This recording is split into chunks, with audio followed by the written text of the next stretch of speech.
Welcome back to the Coming Together podcast. This is Bradley Narragon, and today excited to have Emelia McKay back with us. Hi, thanks for having me back. I'm glad to be back. It's good to have you back. If you're listening to this for the first time, we did do a 3-part series on Saturn and Pisces last year. Deep dive. That was good times. Today's Yes. podcast is called The Gift of Self, and this was Emilia's idea, which I loved. Thank you. And it came about. Do you want to tell us how the idea came about? Sure, yeah. So I actually got the opportunity. I got asked by my two friends if I would officiate their wedding. And so I became an ordained minister a couple months ago. And I started working on their sermon. They're getting married on the 6th of April. So that's coming up pretty soon. So I created their sermon by looking at the astrology for their day. And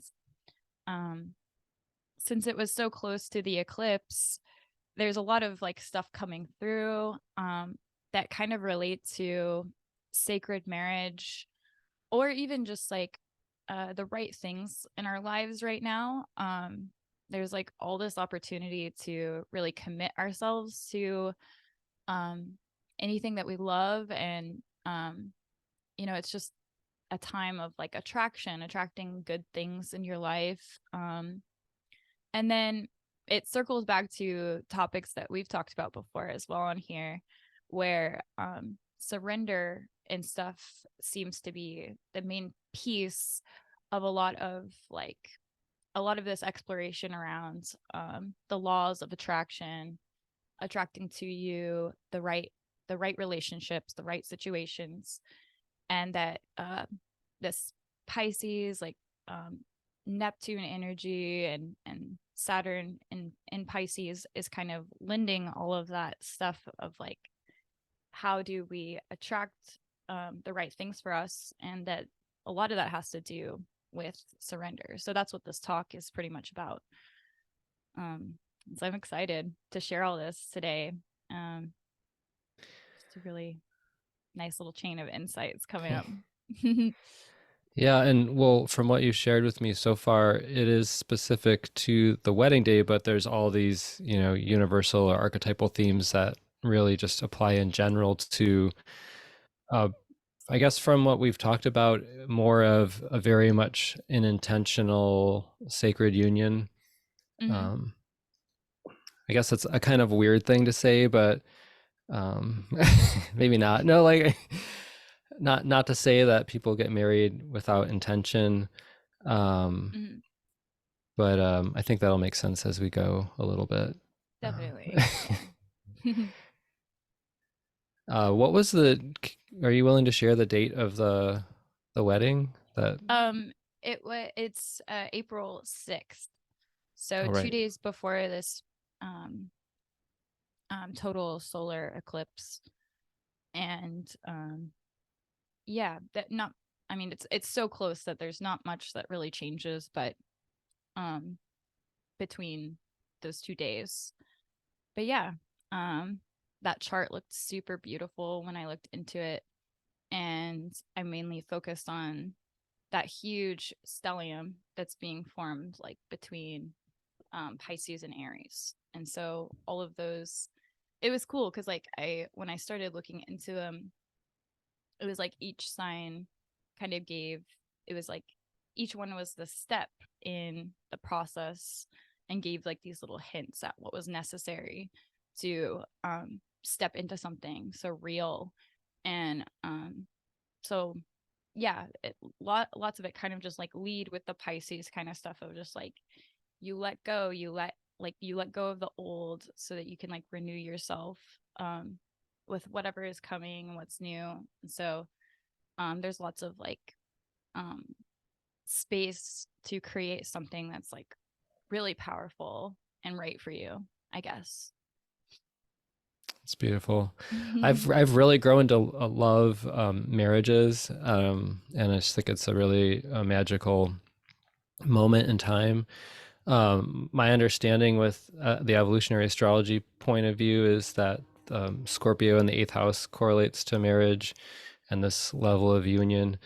There's kind of this famous Jeffrey Wolf Green joke. I think it's a joke. I mean, he says, you know, if Libra seventh house was marriage, you'd be married to everybody. I love that. And, you know, like in Scorpio eighth house, we really kind of merge or come together and join, potentially, you know, stronger together, really go through the deeper evolution and metamorphosis. And this is what this is about, a bit of a way to enter into that sacred space. So, Awesome. Thank you. Um, so I guess I'll start off with just kind of talking about the sources that I used to create this wedding sermon.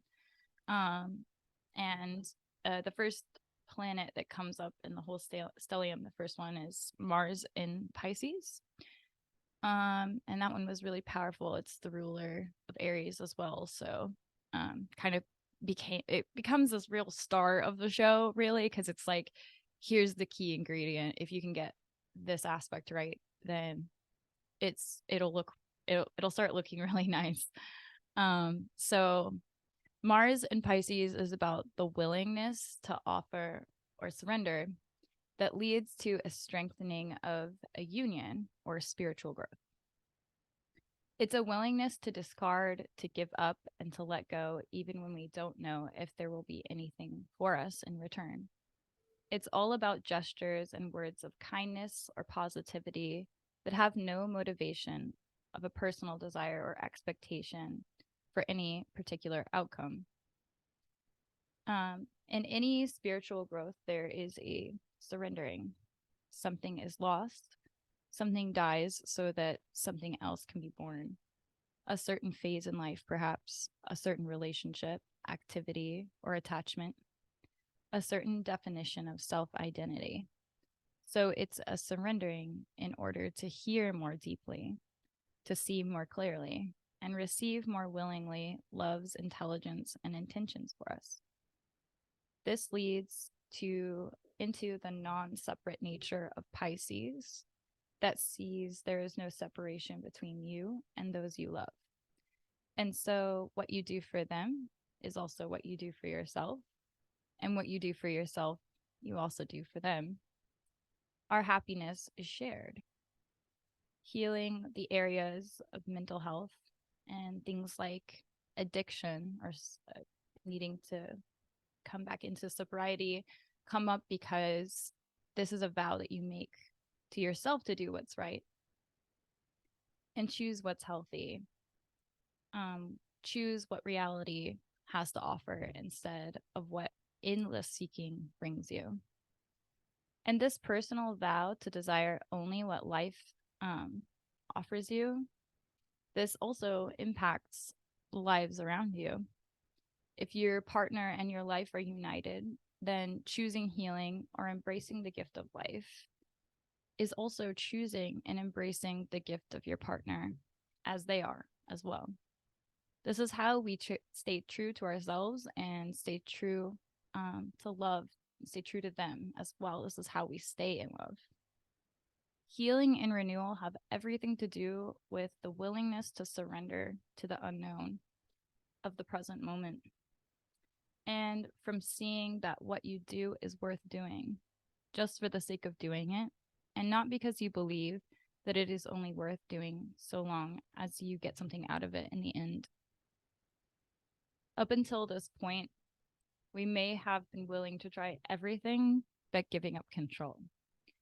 We may have been willing to sacrifice, but not truly willing to surrender or offer ourselves freely. This simple and sincere willingness is everything when it comes to success in both a partnership and a spiritual growth. There is a simple willingness to give the gift that is yourself and your life. Most of the time, we refer to this kind of thing as self-sacrifice. But I'm especially here today to talk about how important it is to understand the difference between sacrifice and offering or surrender. The self is never a sacrifice. but a worthy offering or gift.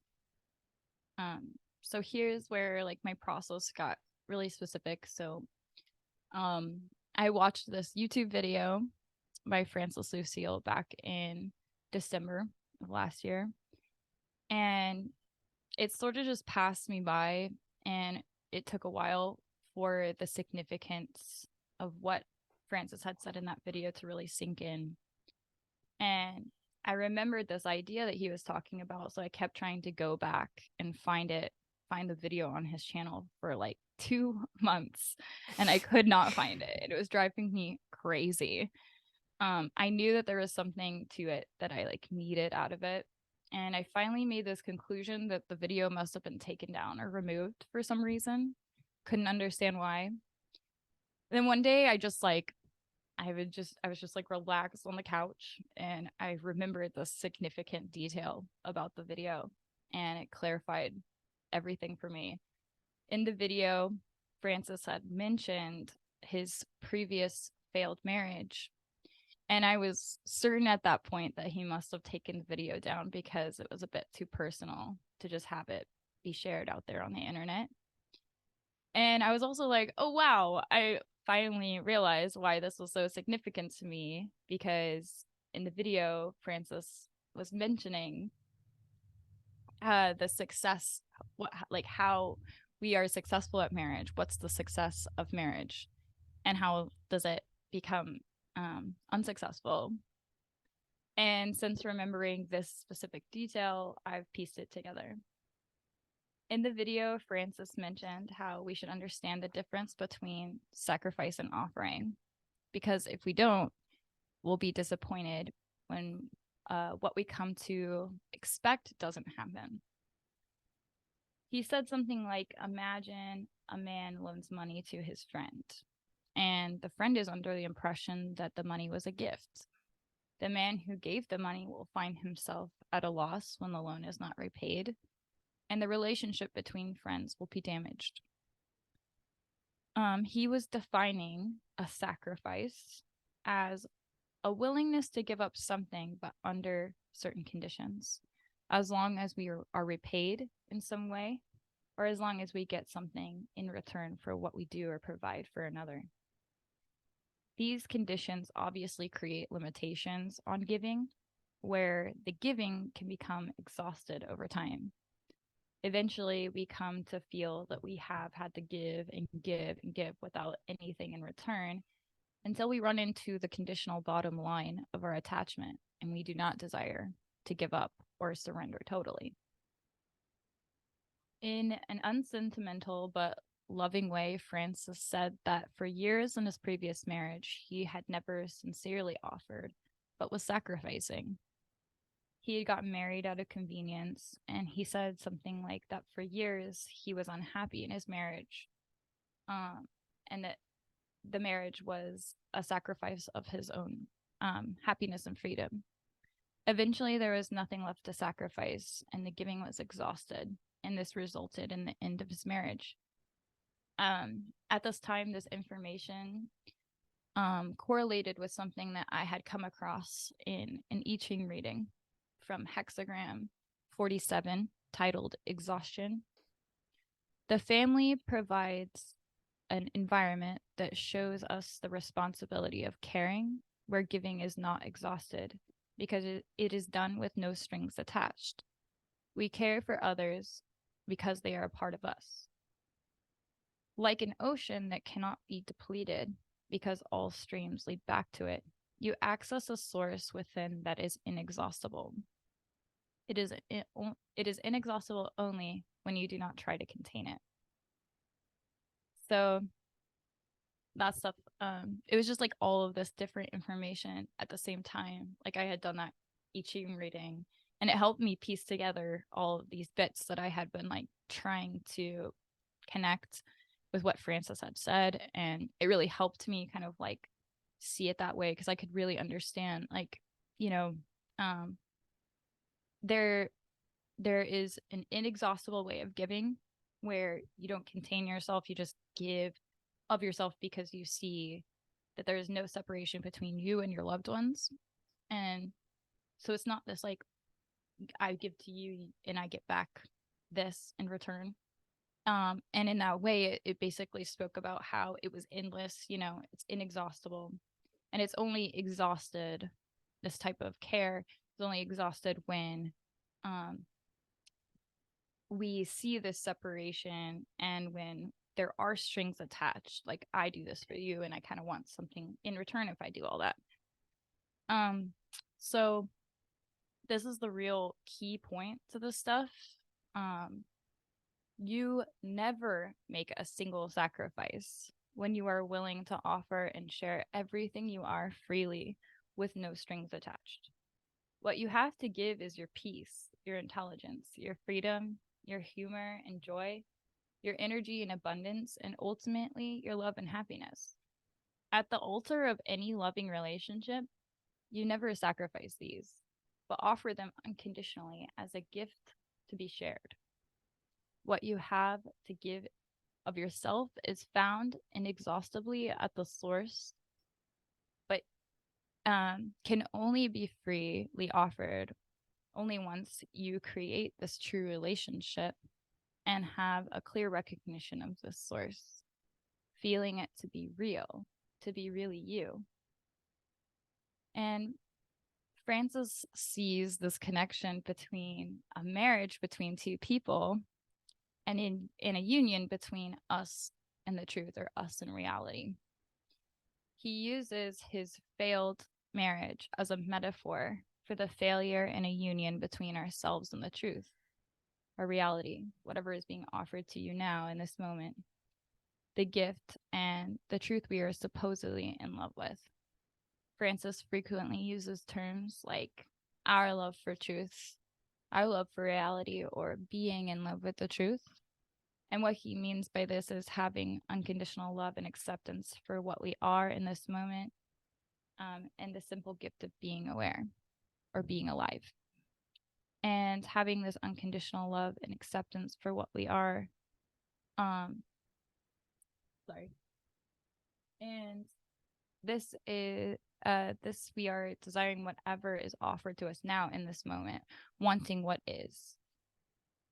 And these themes come up a lot in the text by Teresa of Avila, where she speaks about marriage as like a metaphor for the sacred union or merging of wills between us and God in reality. So as he sees it, as Francis sees it, your partner is the representation of your love for truth, reality, and life itself. Your partnership is a reflection of your commitment, devotion, and love for God, for what reality has to offer. You are in love with truth when you take whatever is being offered to you unconditionally, the gift that is your life, that is your partner, now and forever.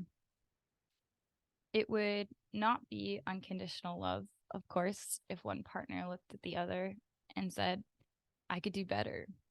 I would love you more if you were attractive, made more money, etc. We know those things. Similarly, though, it would not be unconditional peace or happiness if you looked at this present moment and said to yourself, gee, I'd be a lot happier and at peace with a bottle of whiskey. Teresa of Avila said it very, very spot on, very harshly, I think, but like in this real way, like it gives me perspective. She said, I do not desire what God does not desire, nor could I think of it. To me, this is about staying within the present. Our insistence on my will brings us out of the present and towards something that does not exist, the future. We want something to be a certain way, different than how it is now. So we start making conditions and efforts towards our ideal in hopes that it will make the difference. Yet our submission to thy will allows us to see the true purpose in all that is placed on our path. We see that the source or the cause is love itself. It is crucial to embrace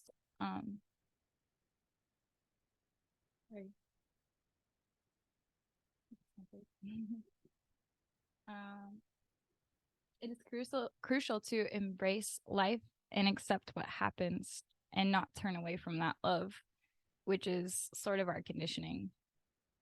The desire for something other than what is being offered to you in reality is known as the betrayal of the real in the Gospel of Mary Magdalene.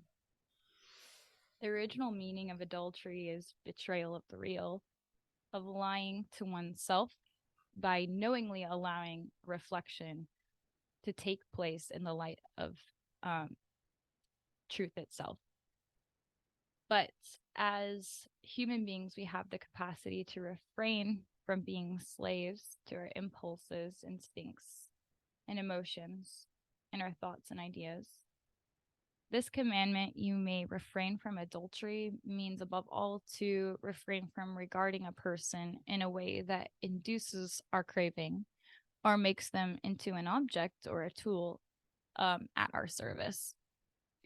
Adultery exists in the very heart of even the most closest of relationships when a person is regarded in this way. We are unfaithful to a person when we cease to see them as one who has the same birthright and freedom as ourselves. We deceive a person when we make them into an object. We deceive ourselves when we call this love. But you may abandon this atmosphere of lies and adultery. It's a quote by Jean Yves Leloup from the Gospel of Mary. And so when we are in love, this is our surrendering to what is and wants to be. We lose our desire in the sense that we let go of all desires for something that is not being offered to you now in this moment. If you desire something other than what God is offering you right now unconditionally, then you are not in love.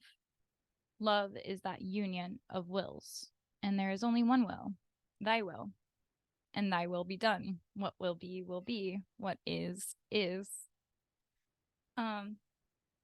So what's being offered to you now is totally free. When we give of ourselves to something that we love, it's a mistake to see it as a self-sacrifice being made or something that will cost us or exhaust us if we give it up. As long as we see it that way, we are not ready. We are not ready to be in love.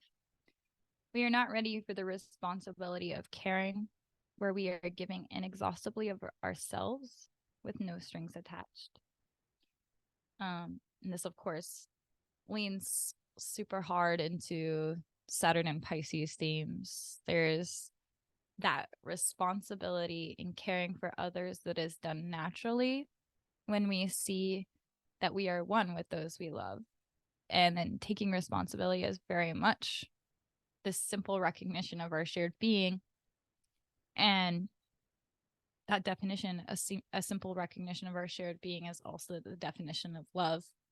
So I like that tie-in, that love, like the Saturn bit about being like responsible, in the caring sense, that everything that you do is done, and when it's done out of love, there's just like everything that we do is that recognition that we are the same. And so, yeah, I think it helps with like being like, it's not so hard. We don't have to like maintain as much. We just have to do what's right. And that comes naturally to us when we have this like true love for people in our lives. It starts to become easy to provide for them, as easy as it is to provide for ourselves in that way. So yeah, that's that bit. I had thank you so much. There's so much. Yeah. I love the part on betrayal. I don't think I had encountered that. And that was just kind of, I had some questions in my head, and then that part just kind of was like, okay, I get it now. And then I had another piece come to me while you were speaking about, I guess this is the Saturn piece with so I did this painting recently, and I called it The Beauty of Containment, and it was on the Venus Saturn conjunction. and like to be contained, or to be held, or like the idea of when Saturn kind of goes to this point of control, which, yeah, that's a correlation to Saturn, but the idea of life being contained in something temporal, like a plant, our body, a flower, like whatever it is, it's kind of like it's beauty in that it's contained in this form in this moment, but it's not a containment as in it's attempting to be controlled. It's just continuing on, and so Mm-hmm. it's interesting with Saturn in that way of like, we were talking about recently in a conversation that Saturn is a yin energy, and so there's this holding space. In this case, we're talking about holding space for relationship or sacred union, and it allows it to breathe and move and flow. It's not trying to make it Yeah. something. This is so true. um It's definitely more like a conduit, like what you're saying. And then it does make me think of like a lot of stuff that comes up where it's like we're being shaped as the vessel and to hold that space, but also allow for change and stuff. So I often think of it like that, like a conduit or something that's like open to receiving, and then everything is allowed to also come in and come out, like leave as it will and come as it will, and mhm. there's not this like demand or need to put a lid on it, like there's not Right. so much of this total containment. It's kind of like, here's the space I'm holding for it, but I'm letting everything kind of go through that conduit.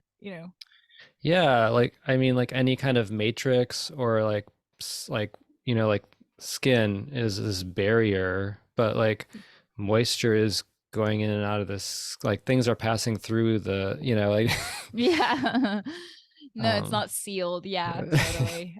Completely. sealed from life happening. No, totally not. We're definitely not. We're Yeah. very vulnerable, obviously. We're very easily impressed. We take all the impressions in. Um and really the trick is to just let them pass, instead of like, I'm going to take this into myself, take it really deep, start to identify with it and keep it, you know, in. Mhm. It's much better to just be that kind of like that space holder, but then like be so welcoming that you're like, everything can just go on its own as well. I'm not so attached to it. But Mhm.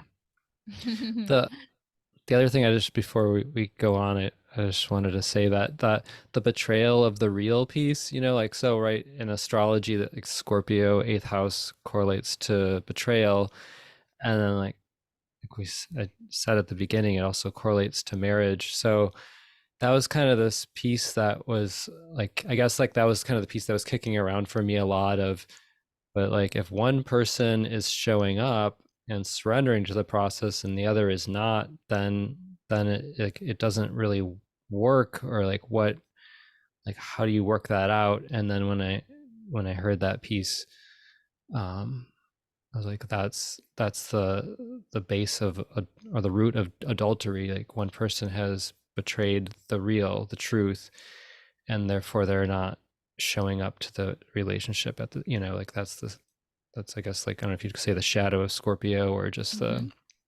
it's part of the archetype. But there's the potential for redemption. There is the potential to have gone there and then come back with truth and honesty, and be vulnerable and present like where you're at too, of course.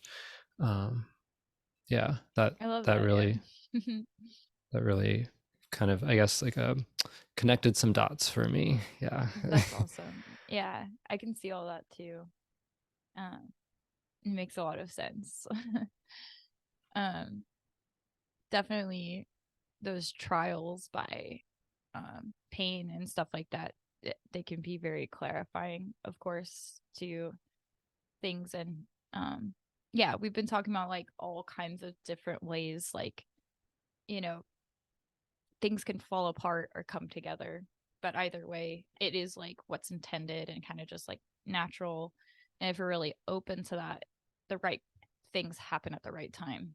Um, and especially if we can be more open and not so judgmental about how it shows up, because it's always something in a way that we're in need of.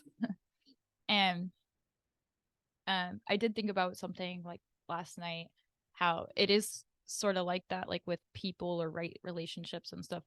Like it's very similar to the truth and our ultimate like understanding, or what we call enlightenment.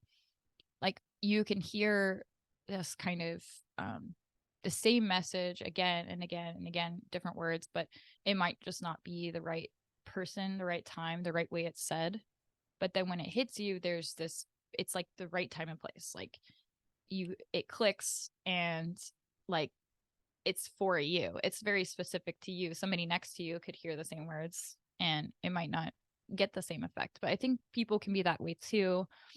There's this like level of like, maybe it's just not the right time and place, and there might not be anything particularly off about it or not right for you necessarily. It's just like the time and place kind of thing.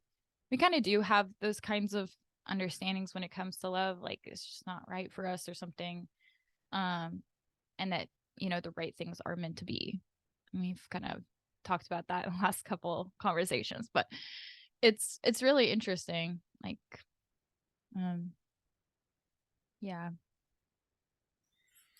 Um, One last thought before you go on. I Mhm. just, for those listening, I mean, I assume that this is known, but just to kind of add this to the conversation, you started with Mars and Pisces, and Pisces, of course, is, the higher octave of Venus love, or like Neptune's the higher octave of Venus. Mhm. So there's this, just on the astrology connection and correlation of this, Pisces does correlate to this level of unconditional love. And I just think it's so valuable what you're sharing on exploring that difference between surrender and sacrifice, and the offering and the gift. Yeah, it's just crucial, I think, to understand that. So thank you so much. Yeah, thank you for that opportunity. I love this material. It's like such a little hidden gem of stuff. Like, yeah, that knowing that difference, how important it is. I think it's not always so clear, because like people are like, isn't this how it works? But you know, I don't know. Sometimes it's just like very much from the heart, like place, like where you're like, are you feeling it? Is this something that feels good to you?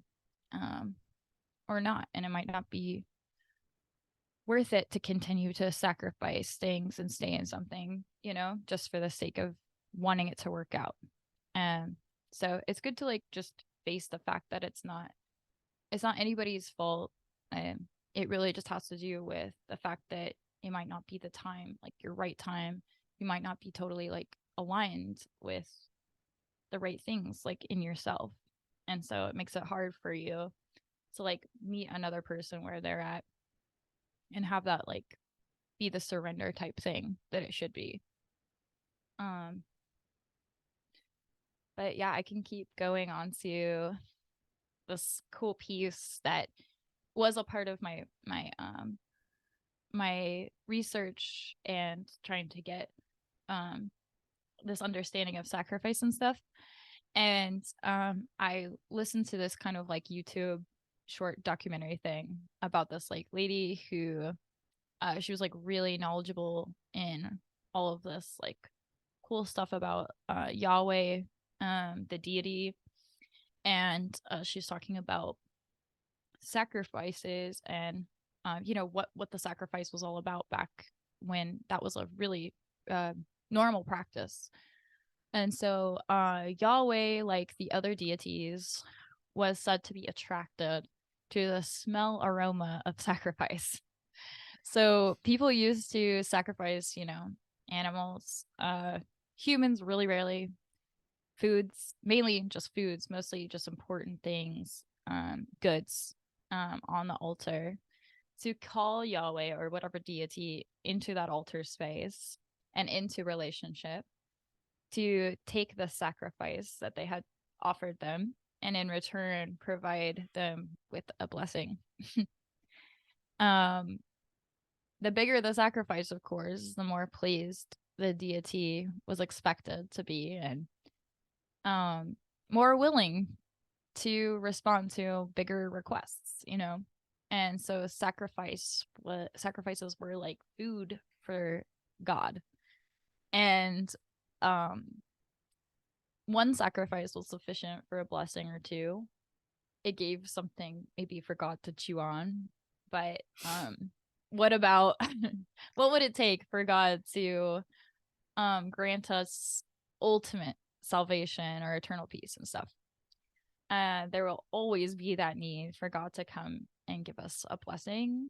And since these offerings, these sacrifices are limited, our offerings can become exhausted. When you have no more lambs left to sacrifice and nothing to offer your hungry deity, it might seem to you that that deity has turned their back on you.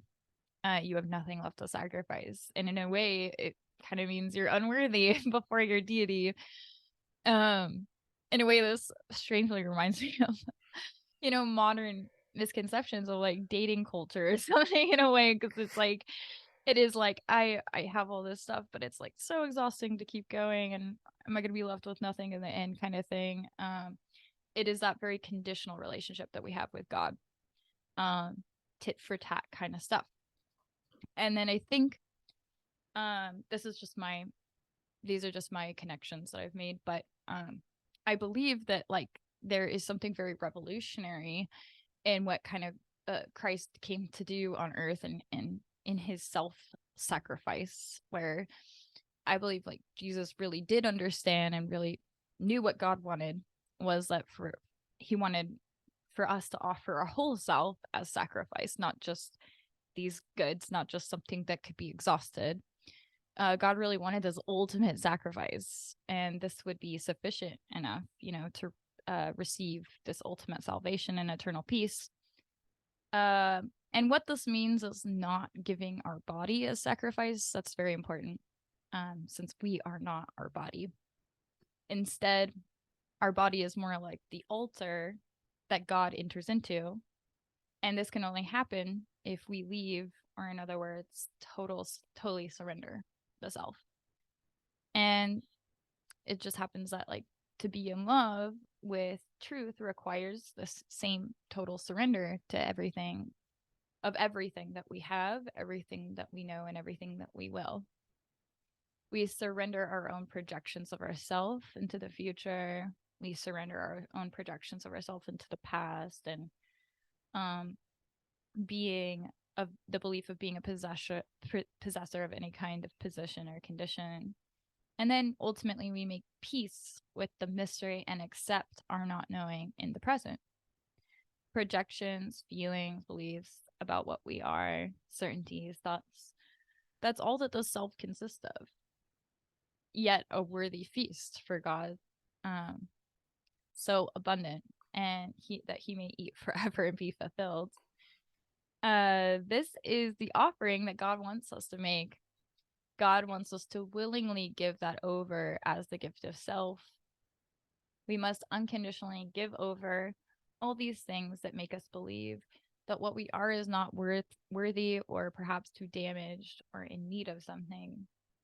We give up all these individual desires for what is not being offered to us now in this moment. We give up our interest in that. We just quit the habit, really, because it's sort of just that, a habit of our attention, something we perpetuate with time, and eventually it becomes something that sticks. And so we let go of that, and we desire whatever is being offered to us now in this moment. It is a gift to receive, because in this present, it's already taken care of. It's so whole and perfect, just the way it shows up. Love is in and is the substance of everything in this whole experience, or rather, all that this whole experience consists of is nothing but God's love. It's all here because it's a sort of desire that is being manifest by the one in control, by the one in charge. And so God wanted this. God wants this. And our message is we should want it too. And sincerely, not just in the ideal, not just in the words of it. And it's not impossible. It's not hard, because the way to achieve that is simple. Um, all that is required is the willingness to unconditionally offer yourself completely. And this is a quote. I think it's also found in the Gospel of Mary as well. If you leave, God can't help but to enter. I love that quote. Um, and it speaks on that kind of thing. Like, you can't be full of yourself, to be that empty. If you leave, if you just kind of let yourself go into this impersonal emptiness, then, these good things, it is like that kind of thing about laws of attraction. Like, if you remain that open, spirit cannot help but to enter into you. And then the ideal, which I know you love these kinds of conversations too, like the ideal would be that the Holy Spirit could act through me, use my mind, my understanding, my body, my language. But rather than me speaking, the self speaking, God could speak, love could speak. Love can speak and act through you and dance through you. So again, it's like the more you hold space for that, the more impersonal you can be, the more empty and open you can be to receiving. What comes in is something of this like high intelligence of like this cosmic order comes and intervenes, like comes in and works its intelligence through you. So lots of things that we do within our relationship, if it's through true love, it's like acts of love, acts of God, like the intelligence of the cosmos or something does stand to, I don't know, there's just so much plan to that and so much intention. It's really cool. I like love those concepts for sure. That's um, always always so much thought that comes from what you're sharing. I had some new thoughts on, I guess, like um, this whole piece of surrender, the true like sacrifice, but not, like, but the surrender to God, and then by extension the relationship also. um like, there's this illusion that we often believe that we are in control of how our day goes or how our life goes, and that kind of, I was thinking about like how Virgo as a polarity to Pisces is this humbling, and in part of that humbling is that surrender of kind of emptying ourselves, so to speak, and that surrendering of, in a way, like Saturn. And it's interesting because Virgo trines Capricorn, and so like um it almost like it's like it almost gives this healthy harmony to what Saturn Capricorn can be, by humbling ourselves, because it's like we're not actually in control, like we may think that this is us doing this, but this is so temporary, and that if there's going to be a greater will to have another experience, that all this is just temporal. um and so a lot of times we don't get to that point till we have something dramatic in our lives, or just like lifetime experiences, and we get to this point where we realize, like, oh yeah, I mean, some people maybe just know this, at a different point in their life, but like getting to that place of like, wow, I thought that I could shape my life, but there's this other process and force, call it our relationship to life. And in that sense, like life, I guess I think of it as Pisces, spirit, divine, God, and then the Virgo side, this humbling of, there is this greater force that we can harmonize with. It's really beautiful. Yeah, totally. um like you're saying, all of that sort of preps us in a way for whatever we're called to do. And I think, yeah, like I don't know if there, I did write this piece. I'll just go into that because I say a lot of what I want to say, I think. So I think like in a previous episode, I have mentioned that I have this like feeling that like there's something to do with preparation that comes into the Virgo archetype, and that I did mention before that preparation is an effort. Uh, and I think like because you mentioned how there's this correlation between ritual and Virgo, and Yeah, then yeah, you said like you're putting it on this like field, like there's this correlation between ritual and then sacrifice, and so I just can't help but to be a stickler for that word and be like, because of course, we're talking about love. I really am very strict about it because it's like this word sacrifice does not have anything to do with like love. I it doesn't have true authentic connection to natural surrender that love causes in us.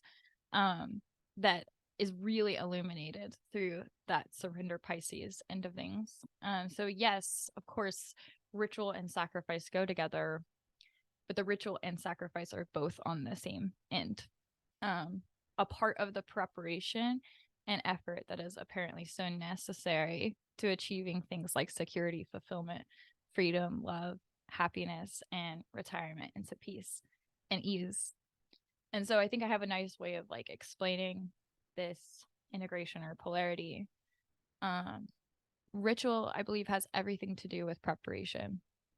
Sacrifices imply that we're taking from our natural or vital reserve, be it our energy, sustenance, time, money, freedom, or concern, under the condition that our investments will provide us with what we are owed or the results that we want or expect. Emptiness is that result of effortless surrender that does not depend upon any preparation or sacrifice to achieve or maintain a certain state. The only way to this is true love. We don't prepare ourselves for love. We don't maintain or achieve love through the will. Love takes us. Pisces is that ocean that grasps us and perceives us because it is total. We can never contain or grasp the ocean. That's like love. Love envelops us and we are at its mercy. There are examples of this type of conditional type sacrificing. I believe that we sacrifice vital energy when we say a mantra again and again and again. We do this in an expectation to achieve or maintain a certain state or a level of peace in return for this effort. But as soon as we stop making the effort of repeating the mantra, we go back into the same patterns of thinking and feeling. So on the flip side, love is about being wild and free with no agendas, no attachments to any particular outcome. It's a natural, uninhibited nature to let the self go along with any particular desire to change the conditions that you're in to make them more perfect or whole. Love is that force which just takes over us against our will, and we sort of just get lost deep in it. It's a force, this force that intervenes so mysteriously, and it becomes so total at the point when we really trust in it. And Virgos always spoke to me about the concept of service. Of course, we serve God with the sacrifices. You could call this food service since it is the service food for God. But remember, like love really wants us to be this empty vessel fit for the most distinguished service. So what's the distinction between the service that's through sacrifice and the most distinguished service? We become fit as the vessel when we allow ourselves to be shaped as the vessel. Only through true love which causes us to naturally surrender ourselves for what is intended for us to be possible. Intended us for us in the sense of our position or place to serve, of our job and good use, of our offerings in the sense of who is brought to us to serve, our spouse, maybe, or children that come into life, and what truth and love just may bring as our fulfillment in life. Our service does not have to be effortful. When we surrender ourselves to what we really love, all that we do is love working through us. All the work that is done through us is seen as the reign of love being manifest. Or in other words, our service is about being available and an empty and silent resonant instrument that God may act through, may play through. And we do, when we do this, God's intelligence shines through our work. God's beauty shines through the work of the artist who is empty and surrendered to that which breathes and lives through them. We complete that polarity or collapse it. We may put effort. This is just another example. It's a really good one. We may put effort into preparing a romantic dinner date for our partner. The effort and the sacrifices involved into that might be a thoughtful gesture that could be intentionally romantic. However, if there is any particular agenda or expectation for making these efforts, then it really isn't for them, right? It isn't really for love if there are conditions. This is what I'm really specifically defining as efforts or sacrifice. An offering or sacrifice, and thus true service is being sorry, I used the wrong word. An offering or surrender, and thus true service is being empty of that agenda or attachment to the outcome, which motivates us to make the effort to achieve results that we're looking for. Sacrifice is always for the self in that way. Sacrifice is just a reflection of the condition of our relationship between ourselves, what we have, and what or who we serve. It's a reflection. It's just a symptom that of ourselves seeing who we are and what we serve as two things. Since love is this recognition of our shared being, or the total lack of separation between two apparently separate people, then in my opinion, sacrifice does not exist in love. It circles back to the idea that we have this ability to inexhaustibly provide for our loved ones with the best of ourselves when we see no separation. So yeah, that it's like this really nice complete thing where and these themes do remind me of like if we're talking about the most distinguished service in life, it really is like it should have this feel to it. Like if we are going to be in doing this service, the way that it should feel to you, if it's right, is just this really natural, easy breath, where there's a pleasant aspect to that that's very simple, and it's just the good things come when we recognize how easy or how pleasant it is to give and receive in that way. And so I keep pushing that point, like, for anybody who's wondering, is this right for me? It's good to ask yourself, like, well, does it feel good? Is this something that you enjoy, or is it really difficult to maintain? It should feel like this really natural breath that you get what you need out of it. It's a simple thing that you're able to receive and take from that. And then in return, the giving should also be just as pleasant. So yeah. Um So with the sacrifice, if we're stuck on seeing it as sacrifice, is there, if I'm getting this correctly, there's like something in our consciousness where we're already like um, thinking about or calculating the effort, the time, the energy of like the thing that we're doing. Like it's not just in the flow of love and giving love. It's just like, oh, I need to do this thing now. Um, and yeah. so and so we've kind of fallen out of love, so to speak, in the flow of love. Um, and then that becomes problematic, potentially, probably. Yeah. Definitely. And you said it so perfectly last night, just on the phone call that we had, where you said that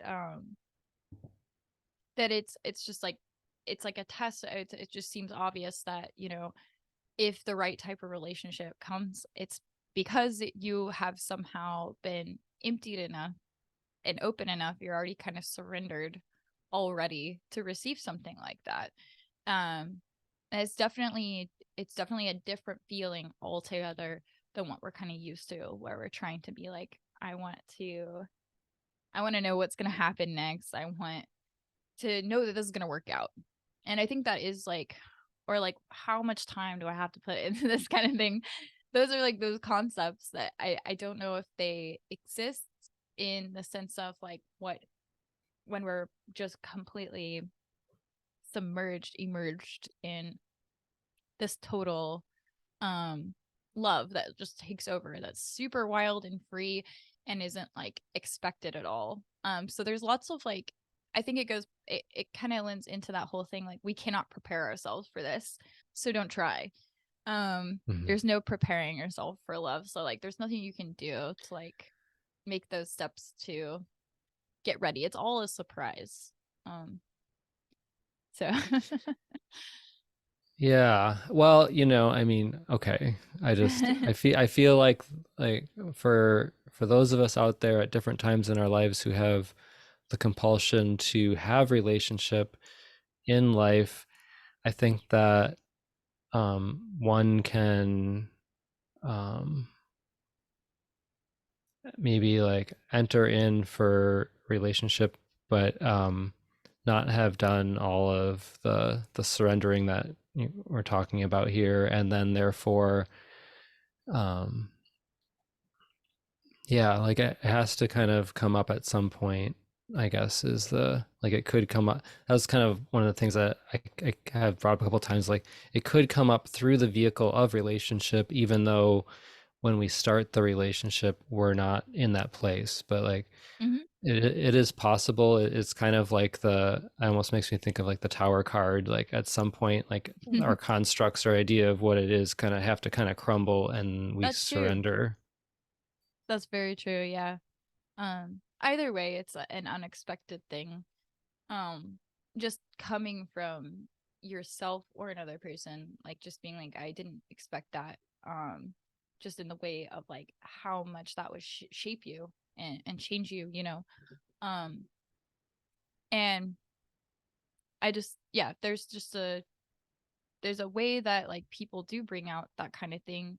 It might not start off like that, like you're saying, but there is always that opportunity to kind of and like I think one of like a very important kind of bit of this stuff is, like I was saying, cultivating curiosity, um seeing, you know, the mystery of yourself. And once you recognize the mystery of yourself, then you can see the mystery in other people and the wonder in people. They're very wonderful, you know, they're very interesting. And so you can cultivate this endless interest for a person. That's true.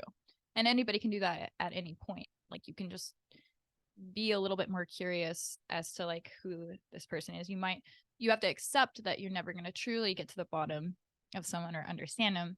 You have to let it be endless and a little pointless, like I said too. Like relationships shouldn't have this like point to them, you know, but that's why they're good. That's why they're great, because they're free, you know, of that whole thing. You know, they don't need to be for anything. We're not using people as to at our service or whatever, you know, like it says that's a part of that adultery that is like using people in this way to at our service or whatever is like a part of that whole thing. Like, you know, we like it's just about letting people be both a mystery and uh cultivating interest into wondering about them and their divinity and like wanting to see more and the depth of themselves and stuff. um yeah, it Little becomes more little exciting. yeah, little side note too is like that got me thinking about the whole, like, if Scorpio is the marriage and it's also the betrayal and everything evolves through polarity, like what you're talking about a little bit there is this Taurus piece where it's like we kind of do need to be curious about our own mystery and who we are and totally be real with what's really going on inside ourselves. And then if we cultivate that healthy Taurus relationship to self, then we come back into the Scorpio eighth house, um, with authenticity and emotional intimacy versus Mm-hmm. the potential betrayal of the truth of who we are. Yeah, for sure. um because of course the betrayal of the real is also about when we take our desires elsewhere instead of just like this moment. So um you know, and desire is very much uh, at least just tied correlated to interest, this direction of attention where it leads us to something bigger and stuff. So oh, like if we have like desires that are outside of the relationship, that and that always takes us out there, you know, we're already leaving this kind of like commitment or this space of desire. And so yeah, like um yeah, I often think about like Scorpio as that very driven, interested, like very specific analyzer to certain situations, like needing to observe everything and having this like extreme curiosity that drives it towards something.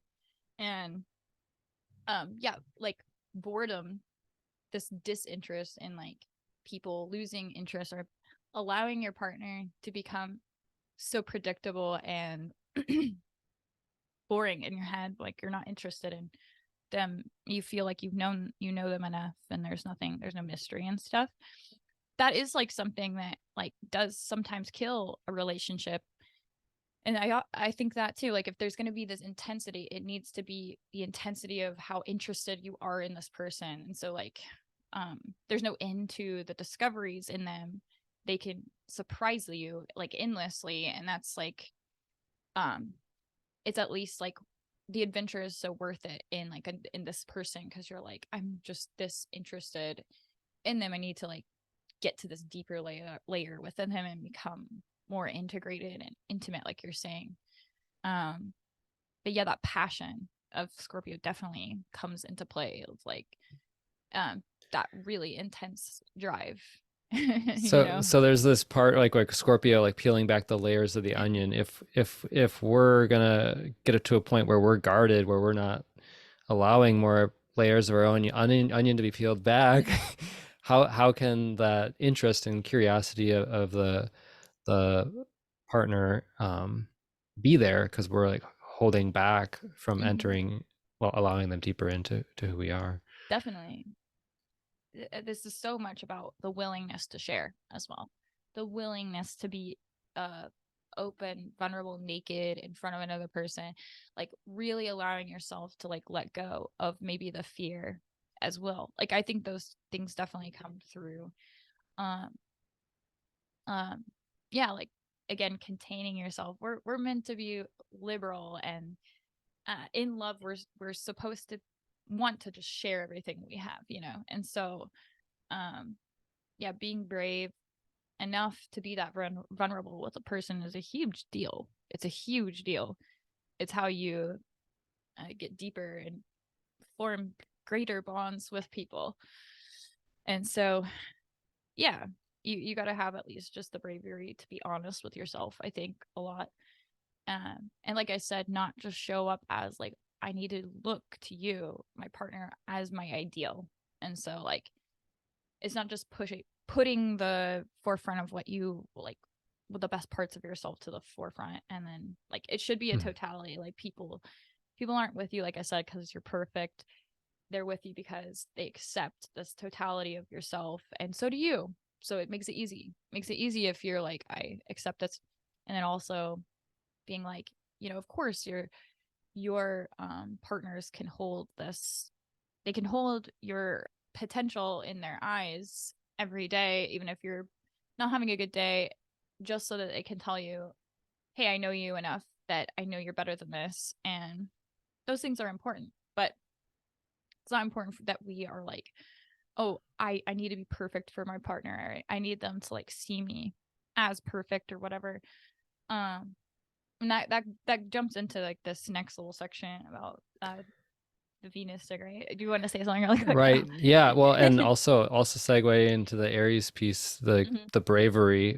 And like first I was like, well, obviously like Aries, Mars is of course known for bravery, but traditionally Scorpio is ruled by Mars, not just Mhm. Pluto in the modern in the EA. And so there's this piece about bravery too when we talk about going to this deeper layer. So I thought it was interesting that this chart and this day also shows up with this um, Venus and Aries here. Mhm.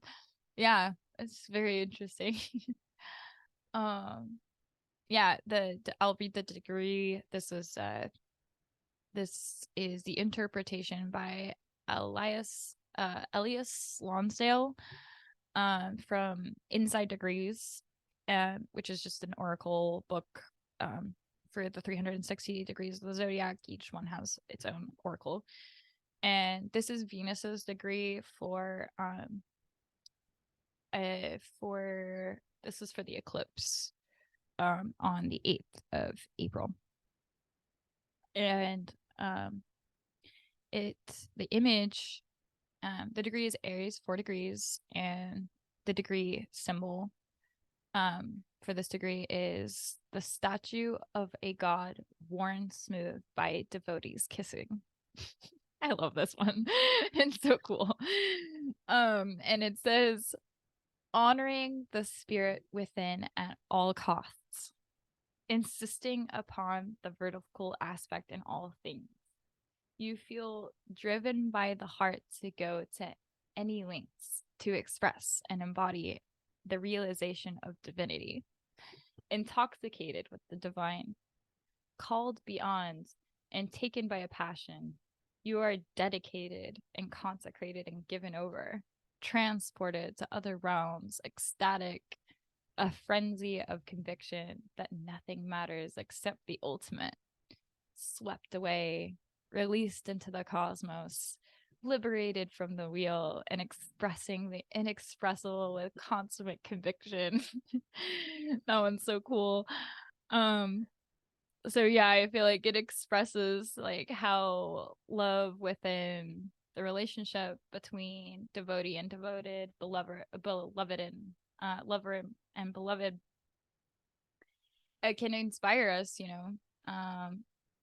We get taken up by this passion, and we express this divine like nature within ourselves, and um we get this recognition for what we truly are and not just what that which we believe to be. And we are truly recognized by ourselves as the expression of God's intelligence, beauty, light, peace, and love. Everything we do and say is a sort of way of praising or honoring or serving, um, our beloved. I don't even want to say God, because it is just like our partner. Um, and that's very beautiful. Like there's definitely this connection of like being like God, can be that partner for you. Your life can be that partner for you. You can be dedicated and devoted every day, in this loving relationship, and that loving relationship just calls you to do great things in your life and express yourself, in the highest. I liked the connection between that, and I feel like it just blends a lot of things in for like the day as well. The rest of the degrees and stuff kind of, I don't know, they have connections and stuff. It's cool.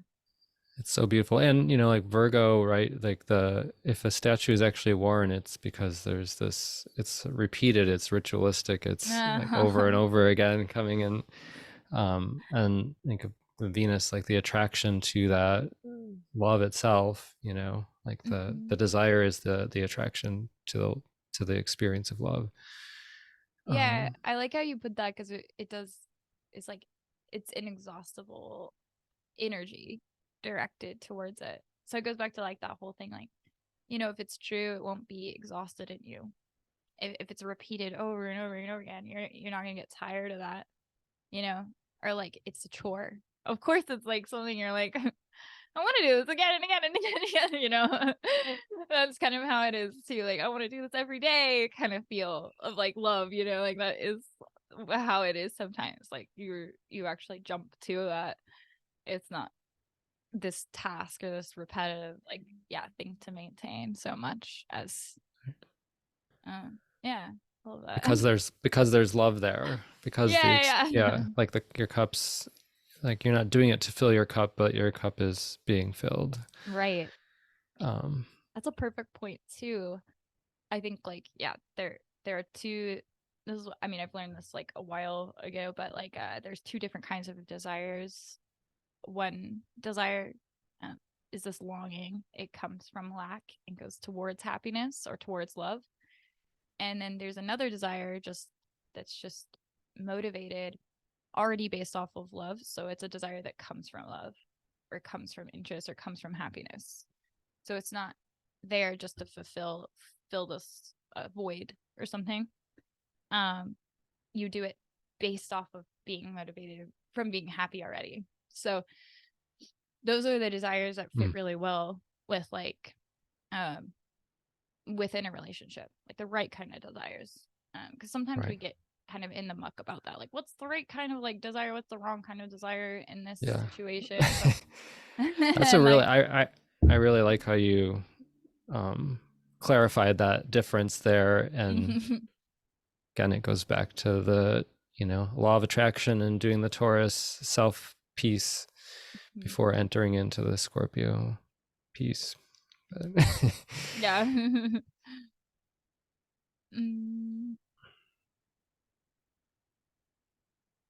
should I go into Did the you that yeah, okay, yeah. all right, cool. All right, so there is that um during the time of the solar eclipse in Aries, um of course the moon and the sun will be at the same degree, but they're making an exact conjunction. And when I mean exact, I'm saying like exact, it's really weird. The degree is like just, I think, the same minute as well, which is really weird with Chiron. So Chiron, the moon, Oh, and the sun are exactly the same degree, all at 19 degrees of Aries. So definitely this eclipse will have this feeling definitely of like Chiron influence and stuff. And I feel that already just speaking about the astrology for like the wedding day. There's lots of stuff about like renewal and how like entering into a relationship is the same as a vow that you make to your higher self to be the best that you can and embrace your life and stuff like that and choose this life. And yeah, choosing healing is a lot of the times choosing to be the best person you can for other people as well, and they can come to rely on you, and it gives you more responsibility of caring, and like what you do for yourself you do for others, and what you do for them you do for yourself kind of situation. So I love those themes. I love that Chiron is in the mix here. It gives this beautiful perspective of how healing, like these commitments can be for our lives. Like they can be very good for us if we know that they're not going to hurt us, they're not going to kill us, it's not going to strip us of everything. So I'm going to read that degree as well. The uh, symbol for Aries 19 is an empty courtyard, and it says, "Nothing is left. Reality is scattered, self obliterated, the familiar rendered irrelevant, apocalyptic changes, personal and collective, take over. No being, only action. You become a projectile of intent, literally identifying with what you can do now. A barren wasteland of an inner world, a thrust outside, stark and surreal. You feel compelled to dare push over the edge. No going back. Destiny as frenzy. And in this wild, volatile mix, creative forces are released that would never come out any other way, yielding to the role of the purging and cleansing agent of change. You are unable to wriggle out of anything ever again. So you can feel the commitment vibes here. Like you're like, okay, you can't back out of this one. That's like what it's saying. And I wrote, once we make this offering, there's never the thought of taking all back once we've understood that what we have is free and abundant to give. And we are better off making this offering. It provides us with everything. It would be a mistake to see it as a self-sacrifice. The offering that is the true source of self is never exhausted. We are mistaken for thinking that it is important to have something left to preserve for this self. To want to contain your work, your intelligence, your beauty or something. Hide it. We are not ready to be in love until we are truly willing to offer everything we have, everything we will, and everything we know over to the profound force of God's love being offered to us unconditionally. Perfection is reached not when there is no longer anything left to add, but when there is no longer anything to take away. With no inner motivation to go seeking for the self outside, we stay empty and waiting, and what is intended for us naturally comes. Everything that we are called to do just happens almost automatically. Reality is bound to shift when we align our desires to the mysterious cosmic desire. We no longer seek things like recognition or approval from others. We get everything that we used to think we could only get from relationships or career from the source within. I personally think that there will be many during this time of the eclipse who will be wondering when all of their sacrifices will finally pay off. There may be regret, the sense of loss and grief, vital energy and resources and time might have been spent. There might be this sense of lack of being fairly recognized for all the sacrifices that have been made and all the work that you've done. There is fear of being exhausted of everything and left with nothing. For some time, like if this is the feeling, if this is your feeling in whatever situation you're in, for some time you might need to shift your attention away from relationships. And this is like I think an important bit here. Something has got to learn to trust whatever the universe has intended for you or what's best for you. Your life is tailor-made for you. You don't have to do anything to receive the right relationships or circumstances.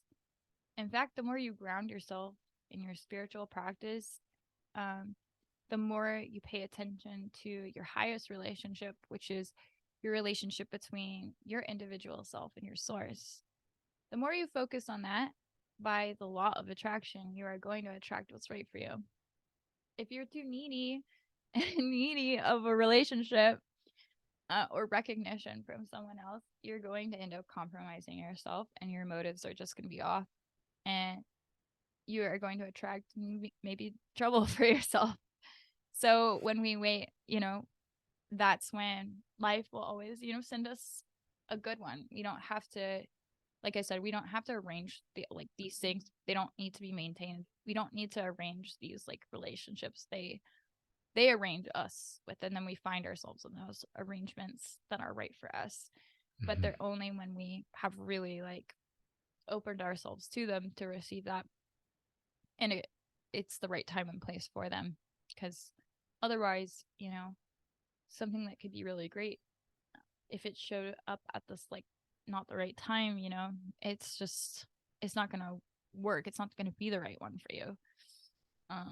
So we have to be prepared to like we have to be prepared for surprises and stuff. Just prepare ourselves for like not knowing what exactly will be best for us. We have to accept that fact. Like we don't know what's best for us a lot of the time. So we kind of got to be patient and like let it come to us if it's right for us, And I like the degree because it's like, you're not gonna be able to wriggle out of it, but like it shouldn't stop you from being so open and like empty, you know.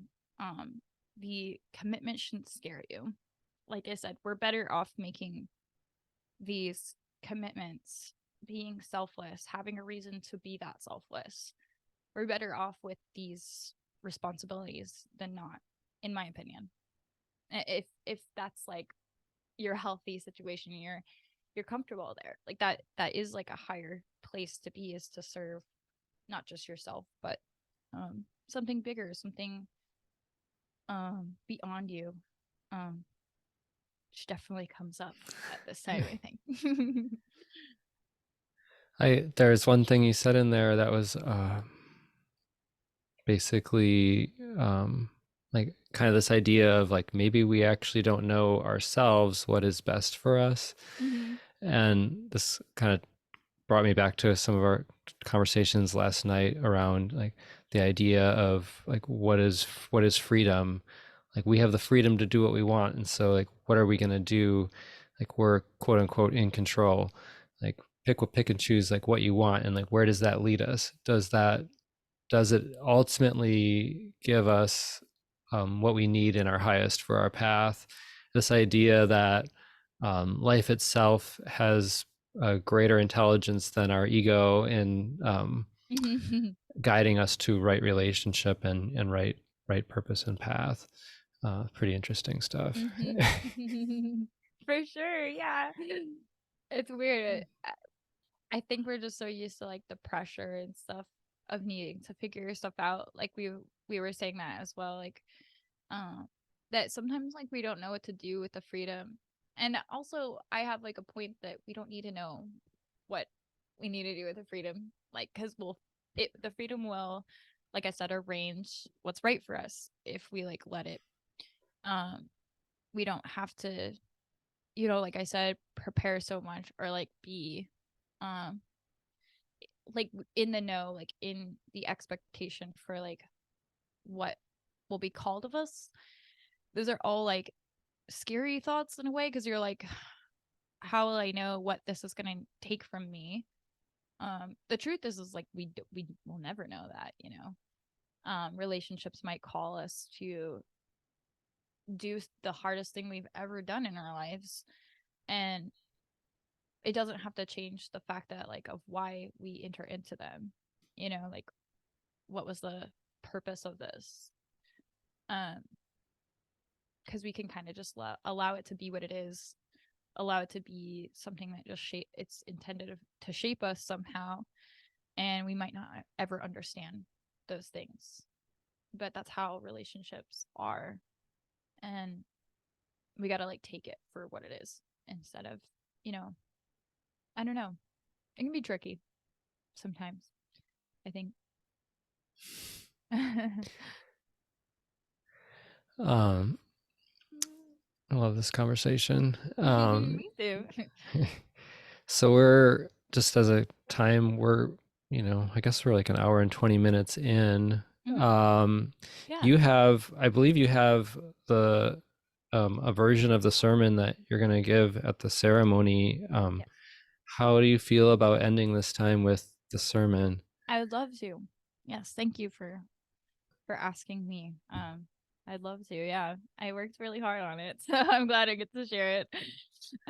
Excellent. I'm definitely looking forward to this. So for anyone out there listening right now, we're gonna just, end it at the end of the sermon. So just gonna leave it right Oh, there. So Awesome.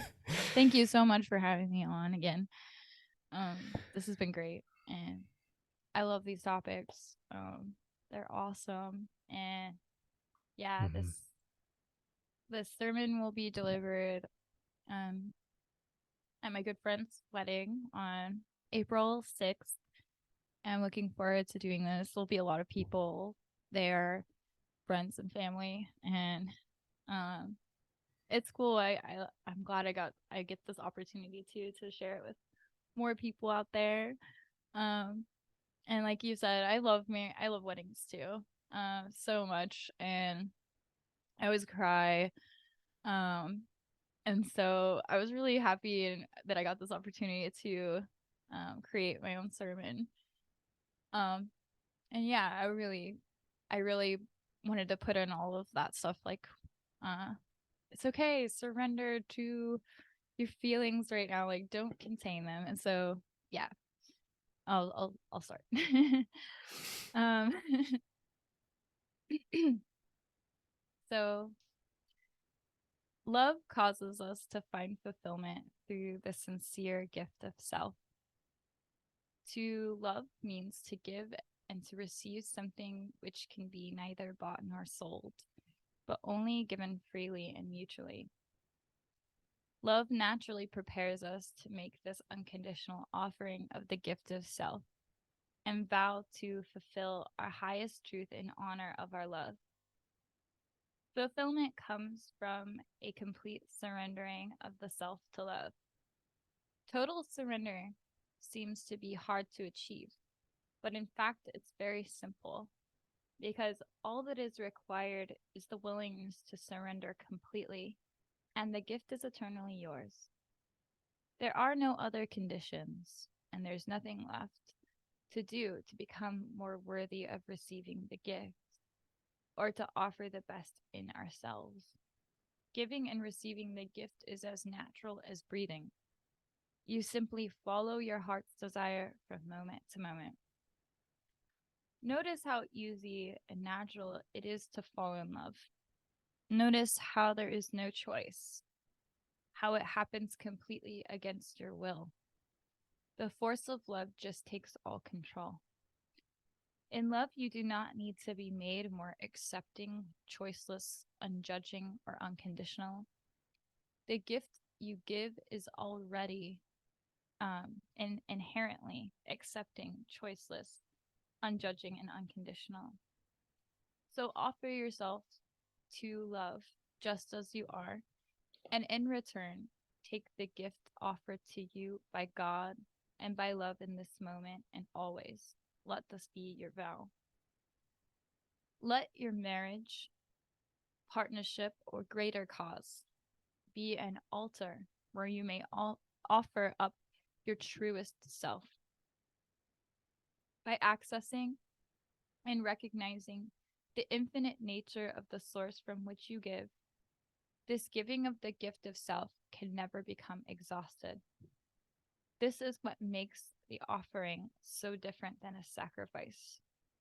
With a sacrifice, there are limitations and conditions to what you are giving, which subjects the offering to exhaustion.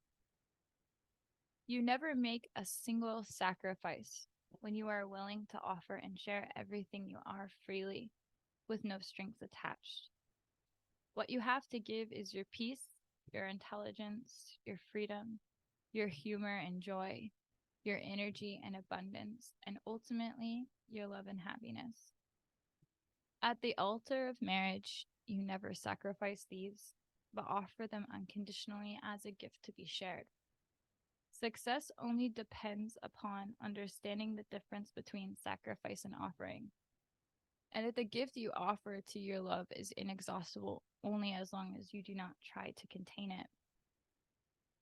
All of us can feel the magnitude of this love overflowing from this inexhaustible source, permeating throughout this entire space. We experience it as a great surge of dense energy that localizes in the heart, the chest region, or perhaps the throat or the head. We commonly refer to the experience of this intensity as deep emotions. As witnesses, we may catch ourselves attempting to contain ourselves as we hold back our tears. But now is no time for holding back. It is important that we invite it in and welcome the totality of what is being extended to us. It is a gift of our own, a glimpse of the true and boundless nature of the universal heart rejoicing in an outpouring of surrender and praise to God, to love, and to reality. When you cease any attempts to contain yourself, you allow for the heart to express itself in dance. When you are receptive and true to your heart, love can act through you. Use your mind, your understanding, your body, your language. But instead of the self-speaking and acting, love can speak and act. Love can dance through you when you give it all control and let it move you. As you learn all the movements by heart, you fulfill your part in making the dance more beautiful. To relinquish our will, to contain or control, to align our desires to love's desires, and move through life with grace is our ultimate task. Love will always find a way. And so the more we have this willingness to surrender, the more we allow for what is intended for us. It's about grace and ease, not perfection of ideals. When we fall in love, we naturally cease to have desire to contain or control, or to seek and claim for oneself. Our desire becomes exclusively for the joy of letting love lead the dance to harmony. It is an art form you are performing, a highly intelligent design. With gentle compassion, you can be brave. With economy, you can be liberal. Not presuming to claim precedence in the world, you can make yourself a vessel fit for the most distinguished service. That was Confucius from the Book of Changes. With gentle compassion, you can be brave when facing fears. Any obstacle can be removed if you start by speaking kindly to yourself and then to the whole of existence. It's all about gestures and words of kindness that have no motivation of a personal desire or expectation for any particular outcome. When your partner is struggling, you do not need to add to their struggle with any of your personal desires or worries. Instead, impart them with your warmth, simple willingness, and presence. There is a source within, and it's infinite. When we go to this source, we find our peace, intelligence, wisdom, humor, joy, and love.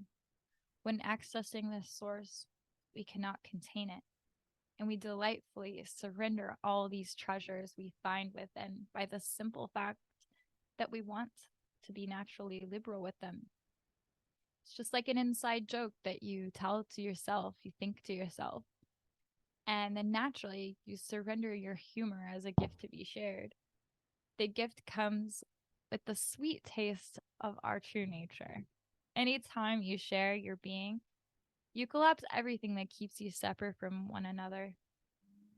No longer preoccupied with seeking and claiming for yourself alone, you become an empty vessel fit for the most distinguished service of providing God's intelligence, God's humor, God's mercy, God's peace, God's happiness and love to others.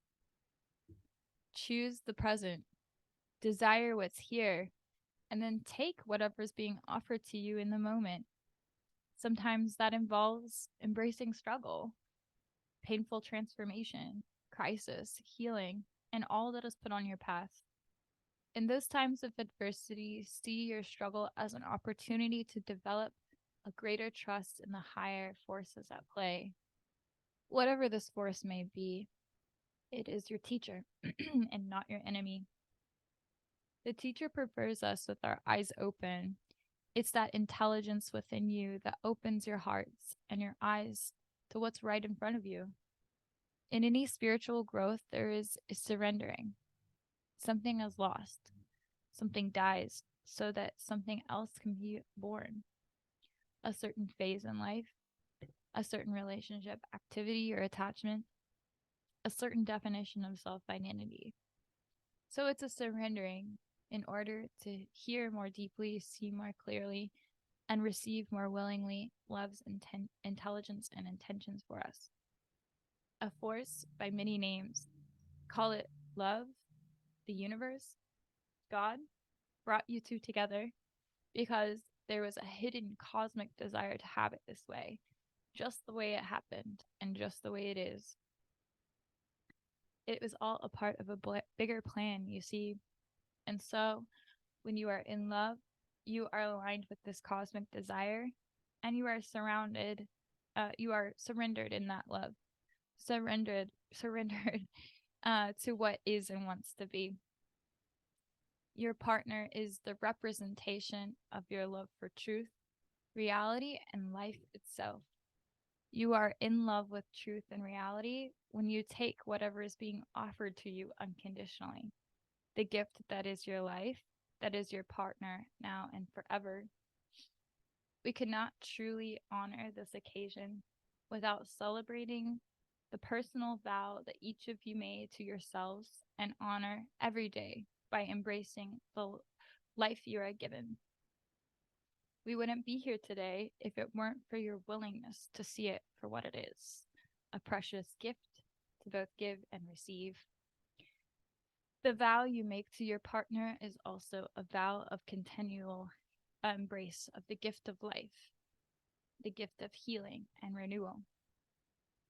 You may honor the individuality of your partner and offer them unconditional freedom. This is the only way you may rest assured that your beloved is all in, completely immersed and totally willing and surrendered. Even when that means allowing your partner to make mistakes and rely on themselves to answer their own questions and go on their own journey to discover the true source of their peace, happiness, and understanding so that they may return from their journey and offer them unconditionally to you. Give your partner the freedom to always surprise you. To be surprised is a very important part of an entire divine work. To be surprised is extremely spiritual. That is why you two have chosen to wait until this moment to reveal these hidden treasures you have searched deep within to find. Treasures worthy and beautiful enough to offer to your beloved. These hidden treasures I speak of are your words and intentions you put to your vows. And although words can never express the extent of your love, they come from and give a taste of the depth of your love. So this next part is the exchange of when I do the ring exchange. This is this stuff I have prepared for them that they'll repeat. I never sacrifice, for I offer freely. Peace in times of conflict, intelligence in times of confusion, freedom in times of limitation, joy in times of heaviness, abundance in times of lack, love and happiness unconditionally and timelessly. Thank you so much. Thank you. Yeah.